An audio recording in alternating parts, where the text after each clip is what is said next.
और इस बीच NEET UG परीक्षा फर्जीवाड़ा मामले में सीबीआई की एंट्री हो चुकी है। केंद्र ने नीट यूजी एग्जाम में कथित अनियमितताओं के मामले की जांच सीबीआई को सौंप दी है। शिक्षा मंत्रालय ने देर रात इसकी घोषणा भी की है। विपक्ष ने भी मामले की सीबीआई जांच की मांग की थी। तो नीट यूजी परीक्षा से जुड़ी बड़ी खबर आ रही है और नीट परीक्षा फर्जीवाड़ा मामले में सीबीआई की एंट्री हो चुकी है।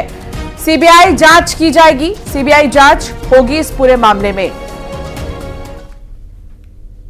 इसके साथ ही केंद्र सरकार ने नेशनल टेस्टिंग एजेंसी के डायरेक्टर जनरल सुबोध कुमार सिंह को हटा दिया है। दरअसल प्रदीप सिंह खरोला को नया डीजी नियुक्त किया गया और इससे पहले शिक्षा मंत्रालय ने एनटीए की परीक्षाओं में गड़बड़ियां रोकने और पारदर्शिता लाने के लिए 7 सदस्यीय हाई लेवल कमेटी का ऐलान किया था और यह कमेटी 2 महीने में केंद्र सरकार को अपनी रिपोर्ट सौंपेगी।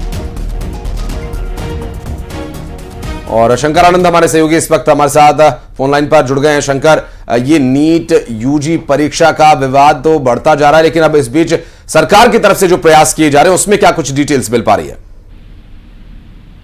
देखिए, जिस तरह से आज की बात करें, आज रविवार को ही एक यूजीसी नीट परीक्षा होनी थी और ये पीजी स्तर की जो एग्जाम होती है वो आज होनी थी, लेकिन कल रात में एक बड़ा फैसला लिया गया और उसे स्थगित करने का फैसला लिया गया। और इस मामले पर स्वास्थ्य मंत्रालय के द्वारा बताया गया है कि परीक्षा की नई तिथि जल्द ही स्वीकृत की गई।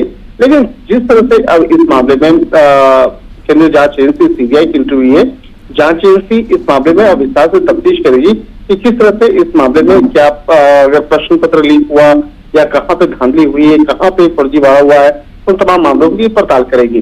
और जिस तरह से अगर देखा जाए कि एनटीए के जो डीजी जो है उनको कैंसिल हेलो जी बोलिए।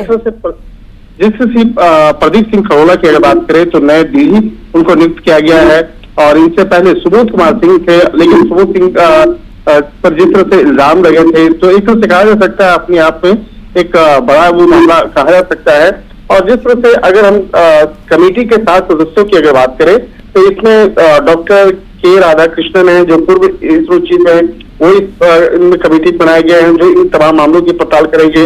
डॉक्टर रणदीप गुलेरिया है जो पूर्व एम्स डायरेक्टर है, वो भी उनको भी इस कमेटी में रखा गया है। इसके साथ ही प्रोफेसर विजय राव, प्रोफेसर रामामूर्ति, पंकज बंसल और इसके साथ साथ प्रोफेसर आदित्य मित्तल है और गोविंद जायसवाल जो ज्वाइंट सेक्रेटरी शिक्षा मंत्रालय के हैं, वो इनको भी इस कमेटी में रखा गया है जो इन तमाम मामलों की पड़ताल करेंगे कि आखिर किस तरह से ये प्रश्न पत्र लीक हुआ है, कैसे हुआ है।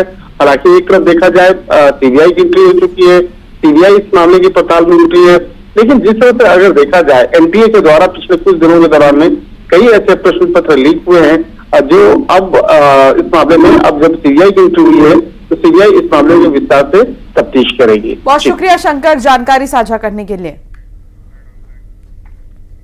और अब खबर सिवनी से है जहां गोवंश हत्या मामले में बड़ा एक्शन लिया गया है। कलेक्टर